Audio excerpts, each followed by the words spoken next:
سالكا سبل المعالي مخلصا ترجو. haddii aad rabto inaad horumar gaarto waa inaad wax akhrisaa haddii aad rabto guul waa inaad wax akhrisaa haddii aad rabto maal waa inaad wax akhrisaa طالبا لا تيأسن ففيه عذب المنهل. يا أمتي عهدا بأن أتعلم فعلو شأنك. بسم الله الرحمن الرحيم. لما أمد الصوماليين ميل كستا جوجتان السلام عليكم ورحمة الله وبركاته. سلام قيمة بدن كذب ما أنتم وحنا هلكن كسو جيدنا حلقة اللحاد برامج كهم إيه هرمر. برامج كهم إيه هرمر وحنكسو قاعدنا حلقوين كلا دوان وأنا وقصو هذلنا سيدا بني آدم وكو جاري كرو هرمر بلارين نولشيسا. waxaan hadda maraynaa maanta xalqadii lixaad xalqadii lixaadna waxay ku saabsan tahay joogtaynta wax akhrinta yani qofku si uu hormaro waa inuu wax akhriya ummad say u hormarto waa inay wax akhrisaa yani qofkii aan wax akhrin ma hormarayo idan wax akhrinta waa calaamad weyn ee lagu kala yaqaano ummadaha guulaysta iyo ummadaha dib u dhacsanba farqiga u dhaxeeya wuxuu noqonayaa ummadda wax akhrisa iyo ummadda aan wax akhrin ayuu noqonayaa waxaa jirta runtii su'aal weyn oo muhiim ah oo la isweydiinayo oo ku saabsan qofku inuu wax akhriyo ma waxay ka mid tahay ma daruuri miya oo aad iyo aad ay daruuri u tahay qofku inuu wax akhriyo mase waa kaliya hiwaayad iyo balwad kamida balwadaha caadiga ah ee bani aadamku uu u baahan yahay inuu sameeyo noloshiisa macnaha su'aashaas runtii waxay u baahan tahay in si fiican looga fikiro inta aanan la gelin ka hor wax kale oo tafaasiila laakiin waxaan rabaa intaan ka jawaabin su'aashaas inaan wax yar aan dib u laabanno oo aan fiirino bal in ay wax akhrintu tahay hiwaayad iyo balwad iyo inay tahay daruuro muhiim u ah horumarka noloshayna marka dib u eegto quraanka kariimka ah iyo islaamka marka dib u eegto waxaad arkaysaa quraanka oo la soo dejiyay 1400 sano ka hor oo ah kalaamka Ilaahay subhanahu wa ta'ala oo Jibriil uu soo dejiyay oo Nabi Maxamed uu soo dejiyay alayhi salatu wasalaam kalimadii ugu horeysay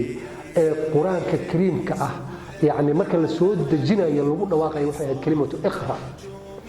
ma kula tahay marka shakhsiyan in Ilaahay subhanahu wa ta'ala يعني quraankaas uu soo dejiyo oo loogu talagalay hidayatul bashar in bani aadamka lagu hanuuniyo oo dhan ma kula tahay inay ugu horeynayso eray ama kalimo hiwaayad iska ah ama balwad iska ah quraankuna uu ka kooban yahay wax ka badan 77,000 oo kalimo ayuu ka kooban yahay marka kalimadii ugu horeysay inay noqoto kaliya wax hiwaayad ah ama balwad ah oo aanan ahayn daruuro min daruuratul xayaat sidaas ma kula tahay shakhsiyan marka isleedahay wax akhrintu inay daruuro tahay iyo inay hiwaayad tahay waxaan rabaa waxyar aan eegno waxa jira nin la yiraahdo Dr. Raqib As-Sarjani mid ka mid ah khubarada cilmiga taariikhda oo aad iyo aad runtii barnaamijkan falaqay weyn u sameeyay wuxuu leeyahay qiraa'ada iyo in wax la akhriyo kaliya ma aha hiwaayad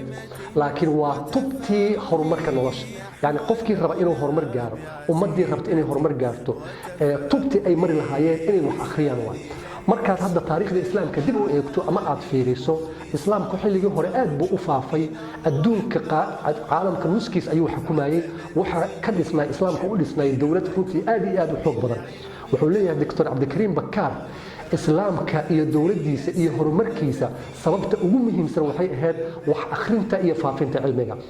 dadka hore waxbay akhri jireen wax boogag ay akhri jireen wax fara badan runtii ay sameeyay jireen sababta hadda islaamku dib u dhac weyn u sameeyay oo hadda la naqday meel runtii aad u liidato loo laabtana waxa sabab u ah dadkii oo ka tagay inay wax akhriyaan soo ummad allaale ummadii wax akhrisa way hormaraysaa hadda way u jeedaan wadamada reer galbeedka iyo wadamadaas oo dhan aad bay runtii wax u akhriyeen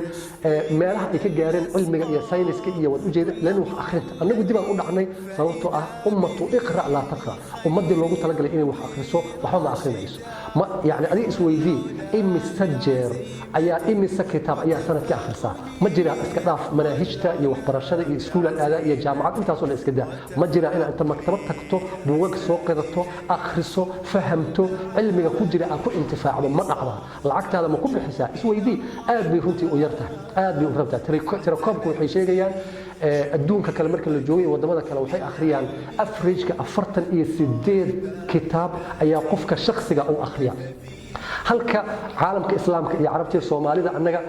qofkii hal buug akhriyaba nasiib uu leeyahay ama qaarkood dadku ma akhriyaan magari ahama akhriyaan idan sidee ku hormarayna qof aan wax akhrinayn sidoo ku hormaraya ummad aan wax akhrinayn sidee ku hormaraysa way adkaanaysa ummaddu inay hormarto يعني هدي قفكو أو صوح آخرين لا يتغير ما إسبدل هذا قفكي وح آخرين لكن إسبدل وين أي نلوشي سرنتي يكون دعاية مجرو أما ويرتهي قف معنا للدنيا سامين يشاء أو آخرين وضمان الدنيا يدك واوين يتدك تاريخ ذا الرياضة وحي أهي لما نطل بدأني آد وآخرية أو آخرية بوجا أو بوجا لحظة وكسر صار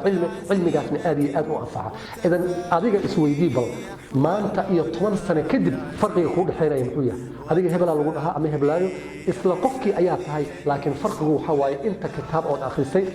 أنت علم أو ضالعتي أنت مسكح هذا الجشاء وما فرق النغنك إذا قفكي وح آخرية وإسبدلية قفكي أو وح آخرنا ما إسبدلها هنتي أرنتا سوا أرن آدي آد مهم أو قفك للربو إنه كذا دعوه مركي كذا دعوه كدبنه أو سامين تاس أو قاضي أما أرن تاس أو قاضي وحاجر إنك عنك أو أعتقانان أو اللي هذا توماس أديسون وأنك كرنتها إفتين كهذا عن إفتين سنة إلى الدنيا أو دن بشر أو دن الدنيا كنا إفتين سنة أنك سبب هاي اختراع الإنسان كذا مركي أو لمن أنتوا صار من كهر إياه وحل ويديه maxaa sababku guulaha waaweyn oo nolosha aad gaartay yani guulahan aad u badan oo nolosha aad gaartay iyo waxyaabahan aad ikhtiraacday maxaa dhihi lahayd sabab ay u yihiin markaas wuxuu ku sheegay laba shay oo wuxuu ku dhahay wax akhrin aan kala go' lahayn iyo shaqo aan quusad lahayn labadaas ayaa u aaleynaya